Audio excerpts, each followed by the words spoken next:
जी hello viewers, मैं हूं कमर चीमा। और व्यूअर्स, जैसे कि आप देख रहे हैं मेरे साथ मौजूद हैं सोनम महाजन साहिबा।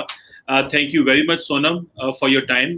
व्यूअर्स, आपको पता है सोनम नेशनल सिक्योरिटी इश्यूज पे बात करती हैं, फॉरेन पॉलिसी पे बात करती हैं, एक्टिविस्ट हैं, एनालिस्ट हैं और बड़ी वोकल हैं अपनी ओपिनियन में, और बड़ा स्ट्रॉन्ग ओपिनियन रखती हैं। Thank you very much Sonam for your time and sparing your moments for my show. Thank you, Kamar. Thank you so much for inviting me. Thank you. अच्छा सोनम, आप मुझे ये बताएं, जो पहला सवाल मैं आपसे करना चाह रहा हूं वो ये है कि आप एक एक्टिविस्ट हैं, और जो एक एक्टिविस्ट होता है उसका काम ये होता है कि वो ही स्पीक्स और he or she speaks for the society at large, and he or she speaks for the injustices going on in any society. तो मेरा जो पहला सवाल आपसे है, जो मैं पूछना चाहता हूं, कि सोनम महाजन जो है वो इसराइल की ब्रुटैलिटीज या इसराइल की जो अनजस्ट या इनजस्ट बिहेवियर है उसको क्यों सपोर्ट करती हैं, और जो पुअर पैलेस्टीनियंस हैं, why Sonam does not stand for them? बहुत अच्छा आपने सवाल किया और बहुत अच्छा आपने ट्विस्ट भी दे दिया इसको। पहले तो जो एक्टिविज्म का मतलब होता है वो ये होता है कि you amplify voice for a cause to bring about a social or a political change.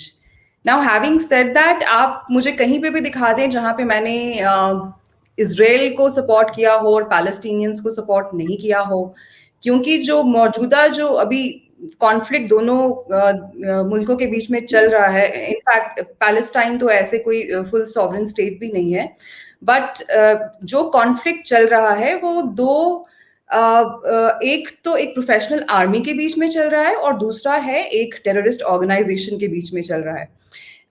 यही पोजीशन जो है इंडियन गवर्नमेंट की भी है। अगर आप मुझे पर्सनली पूछें तो अगर आप मुझे पूछें कि मैं इसराइल को क्यों सपोर्ट करती हूँ, और या फिर अगर आप इसको ये रंग देना चाहें कि जो हिंदू नेशनलिस्ट्स हैं, सो कॉल्ड हिंदू नेशनलिस्ट्स, वो क्यों इसराइल को सपोर्ट करते हैं, तो इसमें ना मल्टीपल डायमेंशंस हैं। ये आपको लगता है, या फिर जो मुसलमान मुल्कों में लोग रहते हैं शायद उनको लगता होगा कि पता नहीं ये हिंदू मुसलमान का मसला है। ऐसा नहीं है। एक तो जो इसराइल और इंडिया की जो रिलेशनशिप है वो बहुत ही पुरानी है, और ये this is not just to do with the state of Israel. जब होलोकॉस्ट भी हो रहा था तो सबसे ज्यादा मिला था, वो आज तक इस चीज को एक्नॉलेज करते हैं। फिर हमारे दोनों मजहबों में भी बहुत ज्यादा सिमिलैरिटीज हैं, इस पे बहुत किताबें लिखी जा चुकी हैं। आप ओशो रजनीश की किताब उठा लें, स्टीवन रोजन की किताब उठा लें, क्योंकि हम दोनों ही मजहबों में प्रोसेलिटाइज इतना ज्यादा नहीं किया जाता, इतना ज्यादा कन्वर्शन पे जोर नहीं दिया जाता। एक जो मुझे ऐसा लगता है कि ज्यादातर जो इंडियंस हैं वो इसलिए सपोर्ट भी करते हैं इसराइल को, क्योंकि इंडिया में लोगों को एक ये बहुत अफसोस रहा है अपनी लीडरशिप से, that we not been so tough with our war on terror. क्योंकि, और ये सिर्फ इंडिया की प्रॉब्लम नहीं है, ये इनफैक्ट पाकिस्तान की भी प्रॉब्लम है। इनफैक्ट अभी हमने देखा जब लबैक के लोग जो है वो पाकिस्तानी पुलिस को उन्होंने हॉस्टेज ले लिया था या मारपीट कर रहे थे, तो यहाँ पे हमारे कुछ हैं ऐसे एक्सट्रीमिस्ट जो उस चीज को सेलिब्रेट कर रहे थे। बट मैंने उस चीज में भी प्रोफेशनल फोर्स का ही साथ दिया, क्योंकि आपको कभी भी ऐसे लोगों के हाथ ना आपको हॉस्टेज नहीं बनना चाहिए। और अगर ये लड़ाई जो है ये इजराइल और वेस्ट बैंक के बीच में होती तो शायद जो मेरा मौकफ है वो अलग होता, because this is between IDF and Hamas.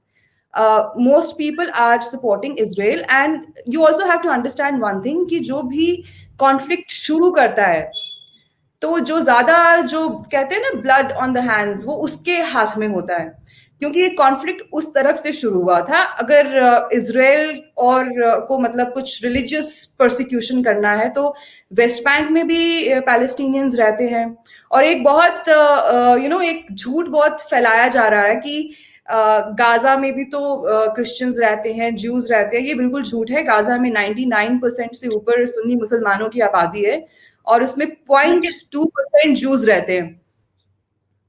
लेकिन सुनो, मैं आपको ये, ठीक है आपने अपना मुकदमा तो पेश कर दिया, लेकिन आप इसराइल ये फलस्तीन के मसले में इसराइल की सपोर्ट इसलिए करते हैं क्योंकि आपके पास भी एक आउटस्टैंडिंग ये कश्मीर डिस्प्यूट होने की वजह से आप समझते हैं कि अगर हमने फलस्तीन की सपोर्ट की तो शायद हमारा जो कश्मीर का मुकदमा है वो भी कमजोर होगा और हमें मानना पड़ेगा कि जिस तरह फलस्तीन के ऊपर इसराइल मुजालम ढा रहा है हम भी डा रहे हैं. So is it like this is one of the reasons India जो है वो इसराइल की सपोर्ट कर रहा है, ये अपने जो बोगी ऑफ वायलेंस है इसको छुपाने और बचाने के लिए? Do you really mean this?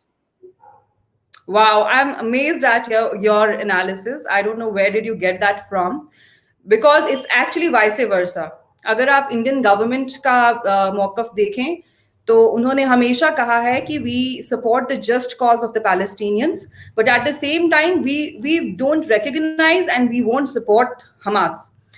In fact आप एज अ पाकिस्तानी आप अपना ओपिनियन जरूर दे सकते हैं, but facts and statistics don't lie. And let me tell you, okay, let's speak. The two of us speak as you being a Pakistani and I being a state subject of Jammu and Kashmir. ठीक है, आप एक minute के लिए India को side रख दें. हमारी जो जमीन पे हमला हुआ था वो पाकिस्तानियों ने किया था, वो इंडिया ने नहीं किया था. इंडिया से हमने मदद मांगी थी. हो सकता है कि वो हमला नहीं होता तो आज भी हम इंडिपेंडेंट ही होते, बट वो हो सकता है जो हो गया है वो हो गया है. तो अगर कोई ऑक्यूपेशनल फोर्स है तो वो पाकिस्तानी फोर्स है, वो इंडियन फोर्स नहीं है. इंडियन फोर्स से हमने मदद मांगी थी. इनफैक्ट मैं जिस टाउन से आती हूँ, राजौरी जिले से मेरा ताल्लुक है, वो भी पाकिस्तानी फोर्स के ऑक्यूपेशन में था. वहां पे 30,000 जो हिंदू और सिख थे, कुछ जो मीरपुर से आए हुए थे, उनको कंप्लीटली एनहाइलेट कर दिया गया था. तो हमने तो भारत से मदद मांगी थी उल्टा कि आप आके हमें बचाएं, क्योंकि आपको शायद पता होगा कि जो हमारे जो सदर थे, जो हमारी स्टेट के जो सदर थे, उन्होंने ऑलरेडी एक स्टैंड स्टिल अग्रीमेंट पाकिस्तान के साथ कर रखा था, which definitely means that he was not going to go ahead with Pakistan, and he was of course dilly-dallying going with India because उनको महाराजा को कहीं ना कहीं नेहरू और शेख अब्दुल्ला की जो दोस्ती थी, he was uncomfortable with that. और वो बाद में वो हुआ भी, उनको जेल भेजा गया, उनके ऊपर सेडिशन के इल्जाम लगे, वो सब उनका सच साबित भी हुआ. तो पहले तो आप अपने आप को हिस्टोरिकली करेक्ट करें, क्योंकि ये एक फैक्ट है, इसको आप झुटला नहीं सकते. तो let's speak about facts and not rhetoric, because let's not waste each others time. एक चीज और मैं आपसे पूछना चाहूंगी, Qamar, since you brought up the cause of Palestinians, आपके जनरल जिया उल हक, उनको बुचर ऑफ पैलेस्टीनियंस कहा जाता है. हालांकि पाकिस्तान का जो नैरेटिव है वो ये है कि हमने कॉम्बैट में हिस्सा नहीं लिया था, हमने सिर्फ जॉर्डन जो फोर्सेस थी उनकी हमने ट्रेनिंग की थी. बट अगर आप वर्ल्ड एक्सपर्ट्स की बात करें और अगर आप क्लासिफाइड्स देखें तो 25,000 Palestinians were literally butchered in Jordan, and Zia ul Haq was the main figure over there. So you can't idolize Zia and feel for Palestinians at the same time. In fact, it is otherwise. Let me tell you, it is otherwise. आपको लगता है कि Hindu nationalist जो हैं वो Israel को support करते हैं क्योंकि वहां पे मुसलमानों के साथ तशद्दुद हो रहा है? ऐसा नहीं है. इनफैक्ट इट इज उल्टा. जो मुसलमान है वो क्यों सपोर्ट कर रहे हैं हमास को? क्योंकि पैलेस्टीन में सिर्फ गाजा तो है नहीं, there is also West Bank. हमने तो सुना नहीं वहां पे कोई कॉन्फ्लिक्ट हो रहा हो, इतने सालों से तो हमने सुना नहीं, because there is a democratically elected government. हमारी उनकी एम्बेसी भी है यहाँ पे और हमारी उनके साथ बहुत अच्छे रिलेशंस हैं. और एक इंडिया का मैंने देखा है कि एक जो इंडिया ने अभी अपना जो पोजीशन लिया है उसको भी बड़ा मिसकोट किया जा रहा है कि उन्होंने इजराइल के अगेंस्ट बोला है. हमारी लीडरशिप ने शुरू से एक ही हमारा पॉइंट ऑफ व्यू रहा है कि we want a peaceful solution between the two states. अब आप इसको कह दें कि इंडिया ने तो साफ बोला है कि हम जो अननेसेसरी एग्रेशन है, अनप्रोवोक्ड वायलेंस है, उसको हम सपोर्ट नहीं करते. फिर एक पाकिस्तानी इस चीज में बड़े मजे ले रहे हैं कि भाई इजरायली प्राइम मिनिस्टर ने इंडिया का झंडा नहीं लगाया. सबसे पहले तो जो इंडिया की ऑफिशियल स्टेटमेंट है उससे उनका जो ट्वीट है वो प्रीडेट करता है. तब तक इंडिया ने कोई ऑफिशियल पोजीशन नहीं ली थी. एंड ऑनेस्टली स्पीकिंग हमारे और इजराइल के ताल्लुकात इतने गहरे हैं कि वो ये चीज समझते हैं और ये अप्रिशिएट भी करते हैं कि जो हमारी फॉरेन पॉलिसी है ना, वो ना तो ओवरनाइट चेंज होती है, ना तो वो फ्रिंज एलिमेंट्स के कहने पे चेंज होती है. लोगों का अपना पॉइंट ऑफ व्यू जरूर हो सकता है, चाइना ने नहीं कहा था ना कि कुछ ऐसे लोग हैं, आपको पता होगा उन्होंने किस मुल्क के लिए कहा था कि कुछ ऐसे लोग हैं जो फोन कॉल पे एक अपनी फॉरेन पॉलिसी चेंज कर देते हैं। वो तो चाइनीज ने नहीं, आपको इरानियंस ने पता कहा था। होगा ऐसे मुल्क हैं। नहीं नहीं, वो चाइनीज ने नहीं, इरानियंस ने कहा था, लेकिन कोई नहीं, हमारे इरानियंस के साथ मसले हैं, नो प्रॉब्लम। मसले चले, कोई बात नहीं, वो हो गया। चाइनीज ने इसराइल को कहा था, टाइम कहा मिडिल ईस्ट में था, बट कहा चाइनीज ने था, ये ईरानियंस चले। ने नहीं कहा था, चेक कर लें। मैं बता देता हूँ, ये रॉयटर्स न्यूज एजेंसी ने ये कोट किया था चाइनीज को, लेकिन बाद में रॉयटर्स ने क्लैरिफिकेशन भी दी, जो क्लैरिफिकेशन पड़ी हुई है ऑनलाइन आप देख सकती हैं। उन्होंने कहा ये चाइनीज ने नहीं कहा, सो इट मींस ये इरानियंस ने कहा। लेकिन मूविंग फॉरवर्ड, अच्छा आप चलो कोई बात नहीं, नेतन्याहू ने मिस कर दिया इंडिया का झंडा, लेकिन इंडियंस अपनी लॉयल्टी शो करते रहे कि नहीं सर, हम आपके साथ खड़े हैं, हमें भी शामिल किया। Loyalty, it is not loyalty, it is the shared pain. क्योंकि हम लोग ये महसूस करते हैं, इन हम लोग में मैं भी आती हूँ, हमें लगता है ये चीज कि हमारी जो डोमेस्टिक पॉलिटिक्स है वो इतनी ज्यादा उसमें पोलराइजेशन है और इतनी ज्यादा उसमें बकवास होती है कि जब भी किसी आप रेडिकल एलिमेंट पे एक्शन लेते हैं तो उसको एक धर्म के खिलाफ या एक मजहब के खिलाफ उसको लड़ाई बना दिया जाता है। वेस्टर्न कंट्रीज में ऐसा नहीं होता, क्योंकि पाकिस्तानीज ने सबसे ज्यादा इस चीज को सेलिब्रेट किया था when Joe Biden got elected, when Kamala Harris got elected. But आप देखिए उनका भी जो मौकफ है वो यही है कि इजराइल के साथ गलत हो रहा है और पैलेस्टीनियन जो टेररिज्म है, हमास टेररिज्म है, वो खत्म होना चाहिए। मुझे तो एक अब बात, हर कोई तो इस्लामोफोब नहीं हो सकता ना। नहीं मैडम, मुझे एक बात बताएं, ठीक है आपका एक, ठीक है आप उसे लॉयल्टी ना कह लें, लेकिन समहाउ इंडियंस ने एक पेन फील की कि हमारा झंडा नहीं लहराया गया, हम भी तो मदद कर रहे थे, लेकिन चले वो मैंने हो ऐसे कोई जाता है, इवेंट नहीं हो देखे, जाता है। वैसे मैंने नहीं देखे। आप आई think you fallen for one of those fake accounts, क्योंकि ऐसे भी लोग हैं जो 3 दिन पहले तो किसान थे, उनका मजहब भी कुछ और था, वो 3 दिन के बाद वो इजरायली बन गए और उनके अकाउंट्स चेंज हो गए और वो फिर मजाक उड़ाने लगे और इंडियंस को दे वर डिग्रेडिंग देम। तो आई चले, think you might have fallen for one of those fake accounts. किसी इंडियन को मैंने नहीं देखा जिसको इससे बड़ी तकलीफ हुई हो। नो प्रॉब्लम, कोई नहीं। देखिए ये सोसाइटी एट लार्ज है, लोगों के ओपिनियंस इधर भी हो सकते हैं, इधर भी हो सकते हैं, लेकिन एक बात बताएं सोनम, देखिए जो पॉइंट ऑफ कंसर्न है, आप लोग फ्रीडम स्ट्रगल को दहशतगर्दी क्यों कहते हैं? मतलब अगर फलस्तीन में, फलस्तीन के अंदर अगर चंद लोग, अगर देखिए वहां पे उन्होंने घर उजाड़ दिए, उनके दरख्त तोड़ दिए, उनकी जिंदगियां तबाह कर दी, और उनके एयरफोर्स मारती है, और पूरी दुनिया इसराइल के पीछे खड़ी हुई है, एक छोटी सी फ्रीडम स्ट्रगल है, वो अपने हकूक के लिए काम जो है भागदौड़ कर रहे हैं, आप उन्हें दहशतगर्द कह रहे हैं। Same is the case in Kashmir, वहां पे थोड़े लोग अपनी स्ट्रगल कर रहे हैं, आपने फोर्सफुली वहां पे जो कंट्रोल किया हुआ है, तो आप उन्हें दहशतगर्द कहते हैं। So is this the motive behind supporting Israel? Sonam, I think you actually understand कि that is the only motive, कि वहां पे अगर हमने वहां की जो फ्रीडम स्ट्रगल है उसको भी दहशतगर्दी करार दे दो। अभी आप थोड़ी देर कह रही थी कि जो इंडिया है वो दहशत, वॉर एंड टेरर पे टफ नहीं था। वॉर एंड टेरर क्या है? वॉर एंड टेरर क्या वॉर अगेंस्ट कश्मीरीज है? वॉर ऑन टेरर आपको बहुत अच्छे से पता होगा, क्योंकि आपके मुल्क को तो एपी सेंटर ऑफ टेररिज्म कहा जाता है, और ये सिर्फ हम नहीं कहते, ये पूरी दुनिया कहती है।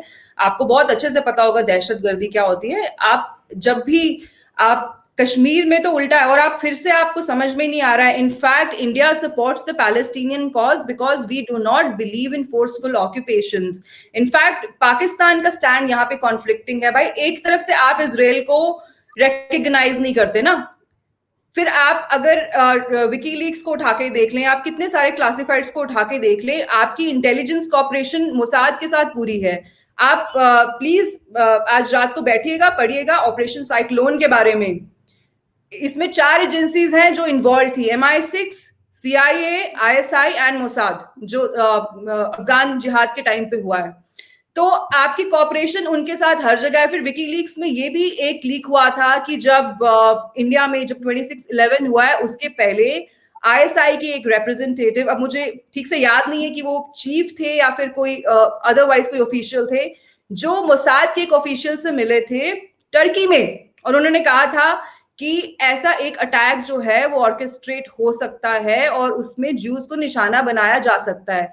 तो ये तो बड़ी कमाल की चीज है कि आप उनके साथ इंटेलिजेंस लेवल पे कॉपरेशन रखते हैं, आप उनके साथ आप उनकी मदद पूरी लेते हैं, बट आप उनको रिकॉग्नाइज नहीं करते। और आपको बड़ी तकलीफ है इस चीज से कि इंडियंस जो है वो इसराइल को सपोर्ट करते हैं। भाई, इसराइल ने हमारा हर चीज में साथ दिया है। कारगिल वॉर में भी इसराइल ने इंडिया की बहुत मदद की है, तो हमारे एक रिलेशंस हैं। ऑन द अदर हैंड, आप मुझे एक रीजन दे दीजिए कि पाकिस्तानी जो है वो टर्की, जिसको रोक नेशन कहा जाता है, टर्की ने ग्रीक लोगों के साथ वो क्या कर रहे हैं, एजेंसी में वो क्या क्या कर रहे हैं, उनके ऊपर इतनी सैंक्शंस लगाई गई हैं ईयू की तरफ से। पाकिस्तानी तो पूरा दिन मतलब पागलों की तरह कहते रहते हैं पाकिस्तान लव्स टर्की, तो टर्की लव्स पाकिस्तान। मतलब तुम्हारा तुर्कों के साथ क्या लेना देना भाई? अगर तुम्हारा कनेक्शन भी कोई है तो वो इन्वेडर्स थे सब कॉन्टिनेंट में, उन्होंने फोर्स कन्वर्शन करवाए हैं। हमें इस चीज का अंदाजा है कि इंडिया को बुरा लगता है कि कोई भी मुल्क कश्मीर की मदद करे, तो जारी बात है आप जब टर्की के बारे में बात कर रहे हैं तो बेसिकली आप वो कश्मीर को माइंड में रख के बात कर रहे हैं कि वो कश्मीर की मदद। नहीं, हम टर्की की ओवरऑल एक रेप्यूटेशन को कंसिडरेशन में रख के बात कर रहे हैं, बिकॉज इट्स एन अग्रेसर, it is facing so many sanctions. और आपको मैं फिर करेक्ट कर दूं, आपका बार बार वो जो राग है वो कश्मीर पे ही आप अलापते हैं। आपका एक ही रिश्ता है कश्मीरियों से, वो ला इल्ला इल्लल्लाह का है, और कोई आपका उनके साथ रिश्ता नहीं है, ठीक है? तो इससे बड़ा और क्या रिलेशन हो सकता है?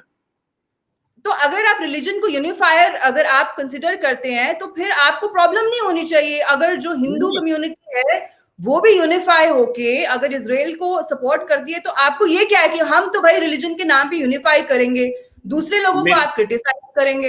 ये कैसे डबल स्टैंडर्ड है? मेरी बात सुने, अगर मेरा किसी के साथ ला इलाहा इल्लल्लाह मोहम्मद रसूलुल्लाह का ताल्लुक है तो किसी को इससे क्या प्रॉब्लम होना चाहिए? मेरा तो सिंपल सवाल था जिसको आपने एड्रेस नहीं किया मैडम मेरा सवाल ये था कि क्योंकि फलस्तीन के अंदर एक फ्रीडम स्ट्रगल चल रही है, तो आप समझते हैं कि अगर हमने उस फ्रीडम स्ट्रगल को दहशतगर्द ना कहा, बेशक उनके ऊपर एयरफोर्स, देखें ह्यूमन राइट्स वॉच देख लें, एमनेस्टी इंटरनेशनल देख लें, वो कहते हैं कि जो इसराइल है वो 5-5 हजार बच्चे जो हैं वो मार देता है और कोई पूछने वाला नहीं है। तो मुझे ये बताएं कि आप एक अग्रेसर जो है उसकी बात मानते हुए उन हत्ते लोगों को जिनके पास छोटे छोटे रॉकेट और शुरलियां हैं, आप उनको ये कहती हैं कि ये दहशतगर्द हैं। ये आप सिर्फ इसलिए कहती हैं क्योंकि अगर आपने ये ना कहा तो फिर कश्मीर के फ्रीडम फाइटर्स को भी इसी तरह मानना पड़ेगा। मैंने तो मैडम एक मासूमाना सा सवाल किया था क्लैरिटी के लिए। सवाल इतना मासूम है कमर साहब कि आपने एक दो सेंटेंसेस में कंप्लीटली टेरर को नॉर्मलाइज कर दिया है, but this is expected of an average Pakistani. I am not at all shocked और सरप्राइज्ड। आपने छोटी छोटी शुरलियां, छोटे छोटे रॉकेट आपने बोल दिया, 4000 रॉकेट जो है वो इजराइल पे गिरे हैं। मतलब इतनी आपको तकलीफ है कि इजराइल के पास अपना आयरन डोम डिफेंस क्यों है? मतलब वो क्या करें, अपना डिफेंस ना क्रिएट करें? आप किसी स्टेट पे, छोटा सा वो मुल्क है, 4000 रॉकेट फेंकेंगे तो वो तो खत्म हो जाएगा। डिफेंस वही क्रिएट करता है जिसको जो एंटिसिपेट करता है कि हम पे अटैक हो। और आप एक तरफ से तो आपके, मैंने दूसरे शोज देखे, आप पूछ रहे हैं कि इंडिया ने तो देखो जी पैलेस्टीन को सपोर्ट किया है, आप मुझे बोल रहे हैं कि नहीं इंडिया ने इजराइल को सपोर्ट किया। इंडिया ने हमेशा से ही कॉन्फ्लिक्ट रेजोल्यूशन को सपोर्ट किया है without using terror as a means of resistance. यही हमारा मौक़िफ़ कश्मीर में भी है। देखिए, हमारे पास एक लीगल डॉक्यूमेंट है जिसको इंस्ट्रूमेंट ऑफ एक्सेशन कहते हैं। आप मुझे बता दें आपके पास ऐसा क्या है जिसके बेसिस पे आप कश्मीर पे हक जमाते हैं। मैं आपको ना एक दो एम्बिग्विटी सीधे गिना देती हूँ, हियर मी आउट, ठीक है? आपका जो पूरा मुल्क है, it is full of contradictions. Mister Mohammad Ali Jinnah, he claimed Pakistan on the basis of the alleged fact कि Hindus and Muslims can never share a common nationality. But when Pakistan was finally given, he left 3.5 crore मुसलमान यहीं पे, and he told them, okay, you be here, we are going there, and you be here, it is going to be a secular state. So that defeated the whole purpose of the partition. ऐसा कैसे है कि जो पंजाब और जो बंगाल के मुसलमान हैं वो हिंदुओं के साथ एक कॉमन नेशनलिटी नहीं शेयर कर सकते, बट जो उत्तर प्रदेश और बिहार के जो मुसलमान हैं, जहां पे पूरी पाकिस्तान की मूवमेंट शुरू हुई और वहीं पे जाके खत्म हुई, उनको वो हिंदुओं के साथ रह सकते हैं। तो ये आपकी ना कॉन्ट्राडिक्शंस बहुत ज्यादा है। फिर आप एक मिनट, आप फिर कहते हैं, देखिए रिपब्लिक होता है एक ऐसा मुल्क where the law of the land prevails, ठीक है। फिर एक इस्लामिक स्टेट होता है, वो ऐसा मुल्क होता है जहां पे शरिया इज द सुप्रीम लॉ।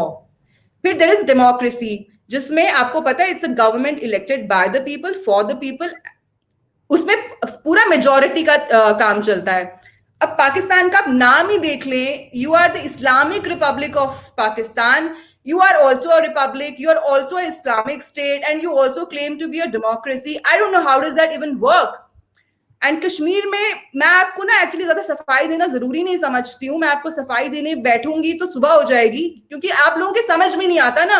दिक्कत ये है कि आपको पता है ये क्या है, दिक्कत ये है कि आपको ये भी पता है कि इंडियन स्टेट का जो ऑफिशियल स्टैंड है पैलेस्टीन और इजरायली कॉन्फ्लिक्ट पे वो क्या है, बट आपको उसी चीज को तोड़ मरोड़ के पूछना है। I am sorry, I would waste my time on that. Madam, मेरी पहली बात तो ये है कि मैं, जो आपने मेरी बात की, मैंने ये कहा कि जो इंडियन अवाम है ना, इंडियन अवाम वो इसराइल की जो मदद कर रही है या सपोर्ट कर रही है, या उनके हक में जो इस वक्त ट्विटर ट्रेंड्स चल रहे थे कि India stands with Israel, the reason behind was कि वो एक एंटी मुस्लिम थॉट थे ना, बेसिकली मैं वो बात कर रहा था कि स्टेट कुछ और सपोर्ट कर रही है, सोसाइटी कुछ और। एक्सप्लेन कर दें Pakistan, why does Pakistan stand with Turkey? मुझे काइंडली मैडम एक सेकंड जरा बात कर लेने दीजिएगा। एक बात तो ये मैं ये बात कर रहा था, दूसरा मैडम जिना साहब ने कॉन्ट्रडिक्शन बात कर रही है, कुछ लोग वहां रह गए, कुछ लोग यहाँ रह गए, लोगों की जैसे जैसे मर्जी थी लोगों ने, वो देखिए जो वहां रह गए वो आज भुगत रहे हैं ना, वो सोच रहे हैं कि काश हम चले जाते तो ये। सर ये डॉक्यूमेंटेड फैक्ट है, ये जिन्ना साहब के खुद के वर्ड्स है that if for the sake of 7 crore Muslims you be crushed, you better be crushed. These are his words. I am not creating a history. See, KK Aziz is your national who says that history has been murdered in Pakistan. He's not an Indian national. अब देखिए, आप debate को बहुत आगे ले जाएंगी तो वो पिछली बातें तो वहीं रह गई। सो मैं चाहता हूँ एक बात, you are constantly ranting on Kashmir without admitting the fact that you were an occupant in Kashmir and India was an applicant. आप उसको कहते हैं ग्लोबल मसला है, तो यूएन में भी तो इंडिया लेके गया था ना, एप्लीकेंट लेके जाता है। अगर आप वहां पे अग्रीव्ड पार्टी थे तो आप लेके जाते ना, आप यूएन में चले जाते, अपने पठान और अपनी आर्मी का वो मिक्सचर बना के, वो जो आपने भेजा है जो रायता बना के, वो भेजने के बजाय आप यूएन लेके चले जाते मसले को। बात थोड़ी आगे निकल गई है। मैं अगर ये भी मुझे समझ नहीं आ रही है, आपने इतनी बातें कर दी हैं कि मैं किस किस को बात करूं, लेकिन मैं आपको सिर्फ इतना मैडम कहना चाहता हूं कि अगर कहीं पे कोई एक कम्युनिटी के साथ ज्यादती हो रही है, उनके साथ ऑर्गेनाइज्ड वायलेंस हो रहा है, उनको ऑर्गेनाइज तरीके से दबाया जा रहा है और उनसे हकूक छीने जा रहे हैं, मेरा ख्याल ये है वो कोई भी हो, फॉरगेट कोई भी हो, मेरा ख्याल उस पर बात करनी चाहिए। And you are an activist and I hope कि आप कभी न कभी बलोचिस्तान पे बात करनी चाहिए, because this whole scenario fits the best to Balochistan, but unfortunately you guys are so biased, you wouldn't want to talk about region जहां पे एक्चुअली ये होता है। आप मुझे एक चीज एक्सप्लेन कर दें कि कश्मीर में, मुझे पता है कौन, एक मिनट आप मुझे बताएं कश्मीर में कौन सी ऑर्गेनाइज्ड वायलेंस हो रही है, आप ये मुझे एक्सप्लेन कर दें। मेरी पहली बात तो सुन लें। देखिए, बलोचिस्तान की बात भी कर लें, सिंध की कर लें, पंजाब की कर लें, केपी की कर लें, जिसकी मर्जी कर लें, नो प्रॉब्लम। देखें, बात होनी चाहिए, अगर कहीं पे ज्यादती कुछ हो रहा है तो वो होनी चाहिए, पहली बात। दूसरी बात मैडम ये है जो समझने की है कि बलोचिस्तान हो या केपी हो, क्या ये कोई डिस्प्यूटेड टेरिटरी है? क्या अक़वाम मुत्तहिदा के डॉक्यूमेंट्स के मुताबिक ये कोई डिस्प्यूटेड टेरिटरी है कि जो आप ये कह रही हैं कि कश्मीर को बलोचिस्तान से मिला रही हैं? देखें, पूरी हमारे यहाँ पे इंडिया में हो या पाकिस्तान में हो, आइडियल सिचुएशन कहीं पे भी नहीं है, हमें पता है। अभी रिसेंटली जो आपका रेड कॉरिडोर है, वो आपके जो सरकारी लोग थे, आपके लॉ एनफोर्समेंट के लोगों को दुनिया के सामने रिहा कर रहे थे, that was happening. So let's not go into detail. मैं चाहता हूं कि डिटेल आप कहिए, बलोच तो कहती है डिस्प्यूटेड है, बलोच तो कहते हैं ना, aggrieved party है, वो तो कहती है। We are not listening to the Pakistani state because you guys are anyway seasoned liars. आपने आज तक ये नहीं माना कि कसाब आपका है। मीडिया ने उनके माँ बाप दिखा दिए, पर आपने आज तक नहीं माना। मैडम, आपकी बात करने की खूबसूरती ये है, मैडम आपकी बात करने की खूबसूरती ये है कि आप एक पॉइंट अभी करेंगी, तो तीसरी लाइन में एक बिल्कुल नया टॉपिक शुरू हो जाएगा। मैं अभी पिछले पे खड़ा होता हूँ। You are comparing apples to oranges. Kashmir को आप इजराइल के मसले से कैसे कंपेयर कर सकते हैं? Unless you really accept that you were the occupational force there, it was Pakistan which attacked J&K. आप मुझे बताएं ना, क्या इंडिया पहले आया था वहां पे या पाकिस्तान आया था? आप मुझे बस इतना बता दें। मैं देखें, द पॉइंट इज नहीं, आप ऐसे नहीं चलेगा कमर साहब। See, I don't want to keep beating around the bush. आप मुझे प्लीज, मैं आपसे 3-4 शॉर्ट एंड क्रिस्प क्वेश्चंस पूछूंगी, आप मुझे उसका जवाब दीजिए। आप मुझे बताएं आप मुझे ये बताएं कि क्या एफस्पा कश्मीर में पहले लगा था या कश्मीरी पंडित्स का एक्सोडस पहले हुआ था? आप पहले इस सवाल का जवाब दें। हिस्टोरिकल फैक्ट्स हैं ये, आप और मैं इस पे डिस्प्यूट कर सकते हैं। आप कुछ और कह सकती हैं, मैं कुछ और कह सकता हूं। आप क्यों नहीं जवाब दे रहे? आप you can't always play the interviewer, you know, you can't always play that. आप और मैं हिस्टोरिकल इसका जवाब दे दे टू मूव फॉरवर्ड। कश्मीरी पंडितों को पहले निकाला गया था या कश्मीर में एफस्पा पहले लगा था? इन दोनों में से आप बता दें पहले क्या हुआ था। मैं समझता हूं कि ये आपने किसी कॉन्फ्लिक्ट को आज बीच में पकड़ के बात कर रही हैं। आप किसी भी चीज की देखना, अगर तो कश्मीर की आज कर रहे हैं, ये एक्चुअली जब आप 4000 रॉकेट फेंकेंगे वो एक शुरली हो जाती है, वो छोटे छोटे रॉकेट हो जाते हैं। 5000 लोगों का आप एथनिक क्लेंजिंग करने की कोशिश करेंगे, उनको अप्रूच कर देंगे उनकी रूट से, तो ये बीच में कॉन्फ्लिक्ट का छोटा सा हिस्सा हो जाता है। एक्चुअली कमर साहब, आपको समझना चाहिए, अगर दुनिया भर में आज इतना इस्लामोफोबिया है ना, तो फिर आपको समझना चाहिए कि it is all rooted in your denial, and till the time you accept your fault lines it will not be addressed. You can not hide behind Islamophobia anymore. अब ना तो ट्रम्प है अमेरिका में। मैडम एक point, जब corona शुरू हुआ था, सुनिएगा, जब कोविड शुरू हुआ था तो इंडिया में चंद वो जो तबलीगी जमात के लोग थे उनकी वजह से कोरोना फैला, तो आपने कह दिया जनाब कि ये कोरोना जिहाद हो रहा है। और ये कुंभ मेले के बाद पूरा इंडिया जो है वो रोजाना 4-4 हजार लाशें गिर रही हैं, लेकिन इंडिया में किसी ने नहीं कहा ये हिंदू कोरोना है। ये देखिए डबल सुन लेना मैडम, सुन तो लें मेरी बात। No, your questions are very dishonest. मैं आपकी कैसे बात सुन लूं? Your questions are very dishonest. आप पहले तो व्हेन यू से आपने कहा, what do you mean by आप? मैंने तो नहीं कहा। कुंभ मेला हुआ, मैंने सबसे ज्यादा उसको क्रिटिसाइज किया। I got a lot of hate for it, but the truth is truth. It shouldn't have been arranged at this point in time.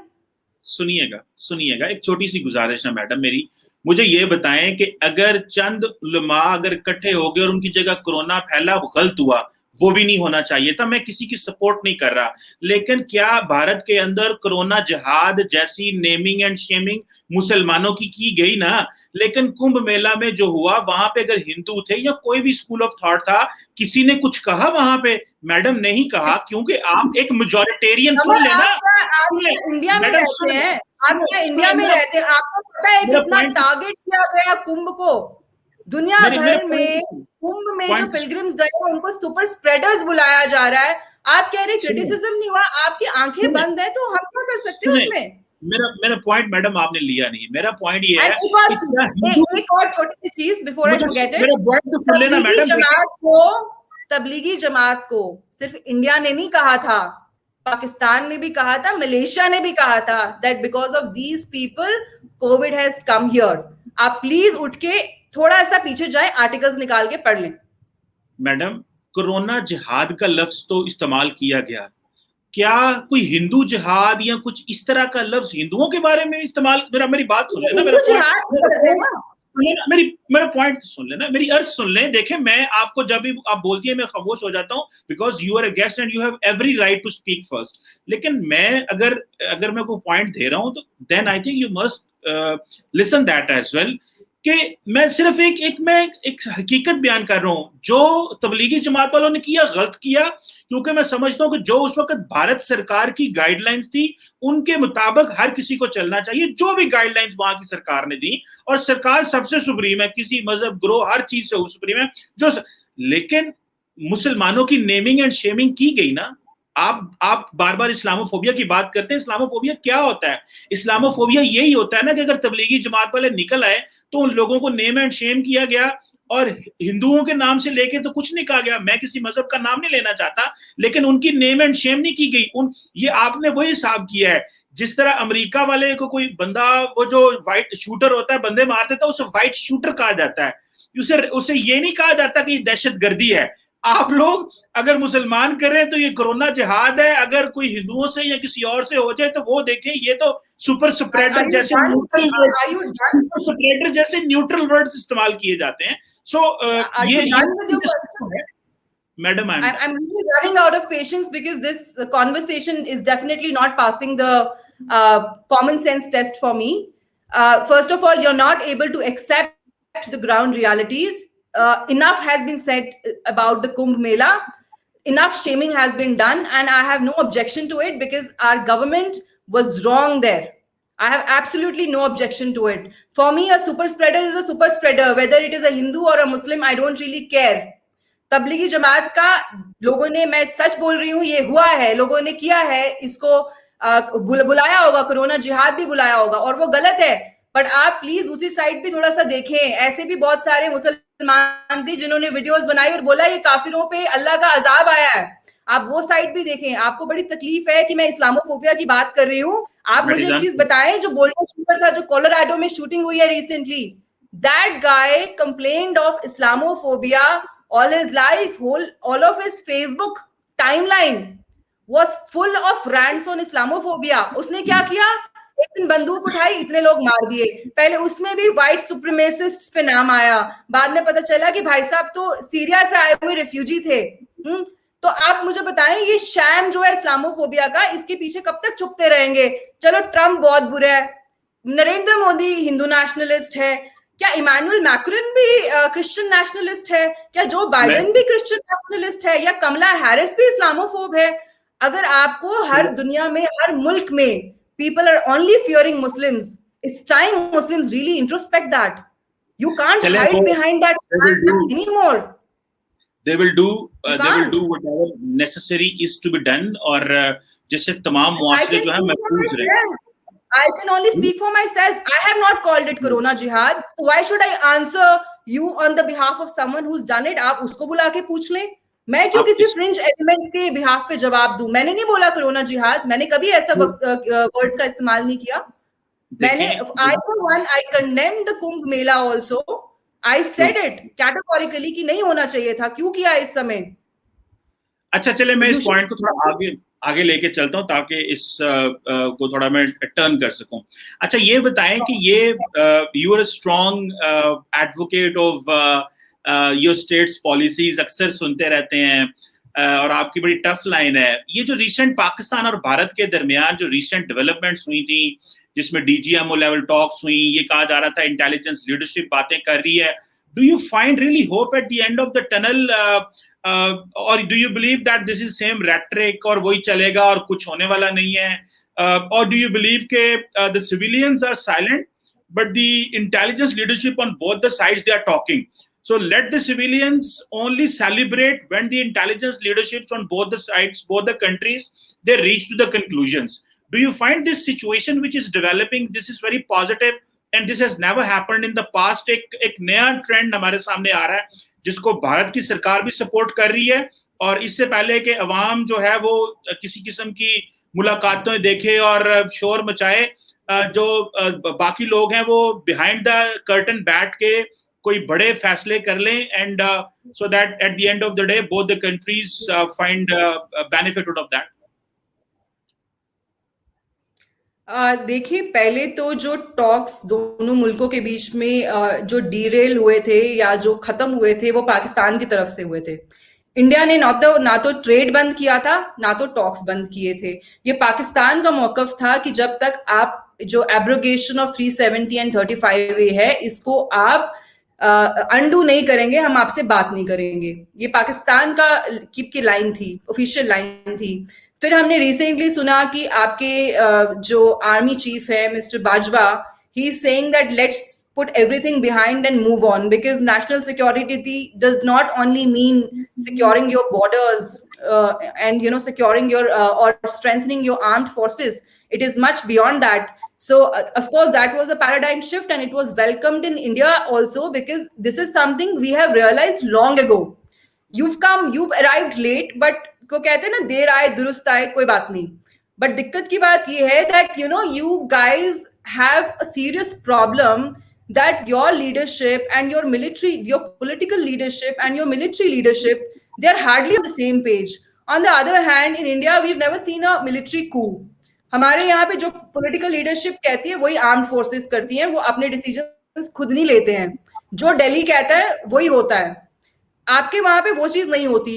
Recently आप ही के फॉरेन मिनिस्टर, उन्होंने कह दिया कि मतलब again I seriously feel Pakistan is a land of contradictions, क्योंकि आप हर जगह आपको एक कॉन्ट्राडिक्शन मिलेगी.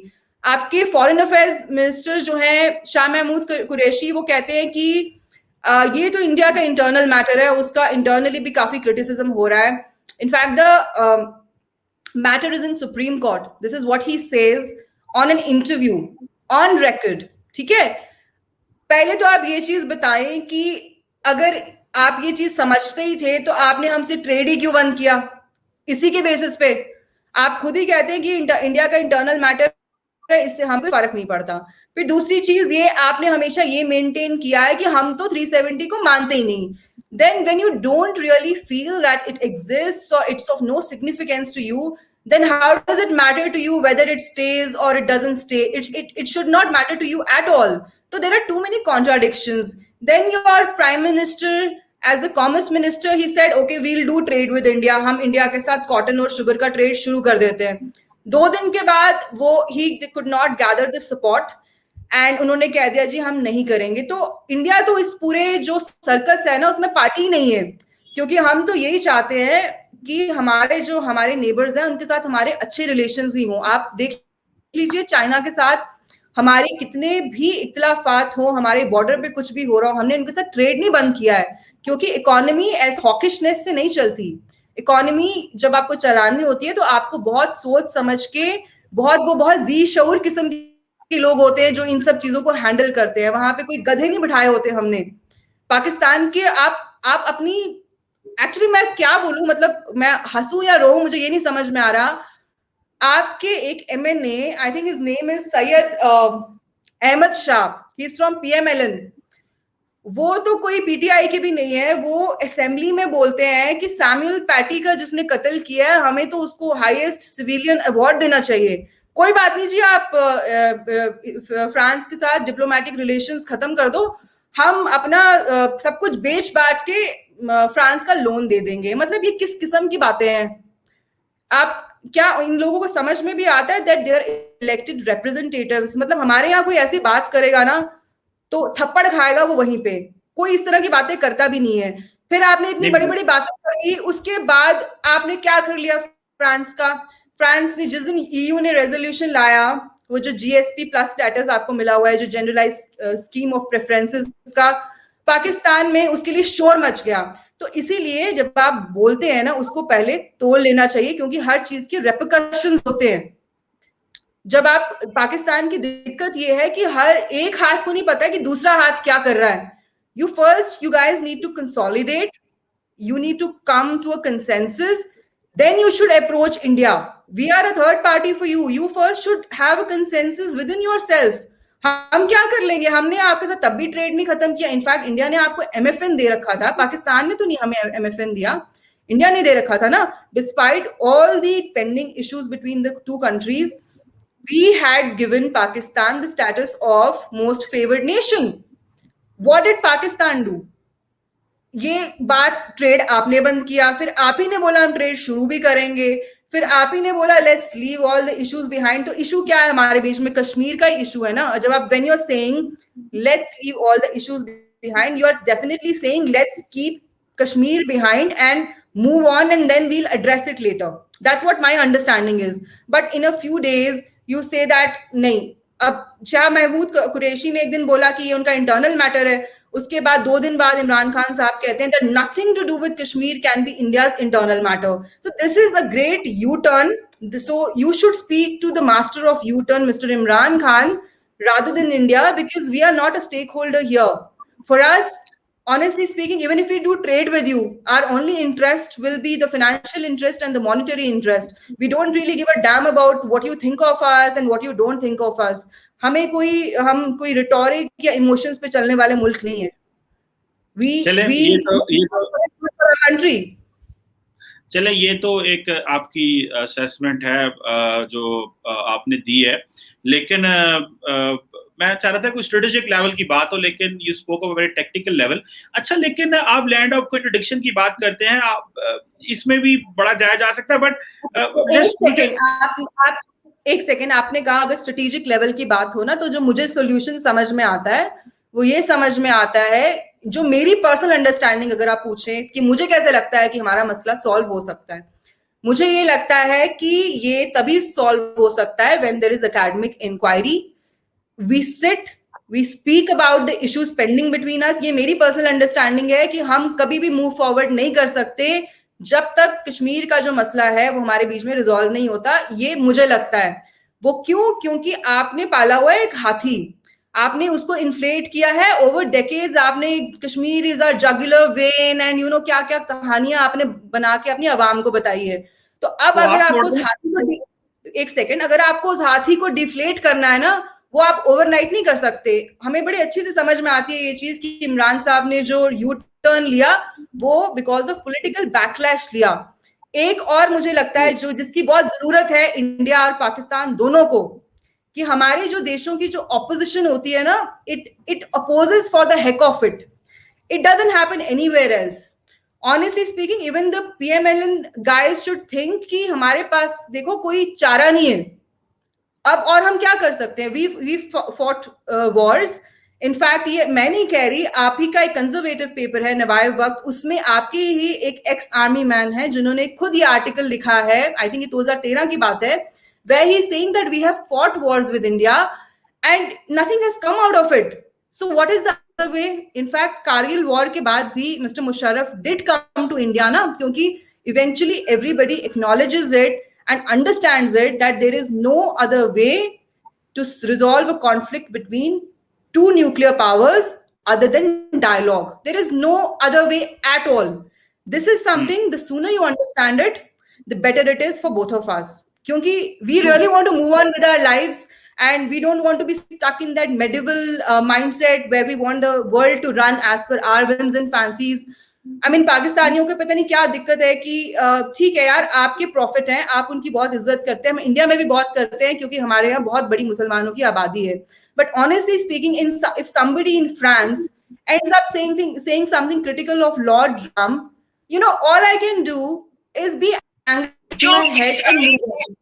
I cannot kill someone for that, and I can't expect the French people to respect my faith categorically. France, you know why? Because आप French Revolution के बारे में पढ़ें, that whole nation is it struggled against the church.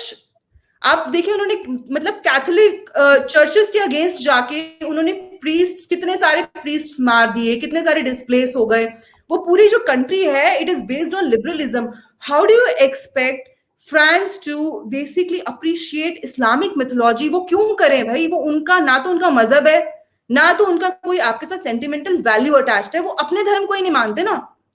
It is a very irreligious society. ये India और पाकिस्तान है जहां पे हम बहुत ही रिलीजन को बहुत ज्यादा इंपॉर्टेंस देते हैं, हम थियोलॉजिकल सोसाइटीज है. France is not.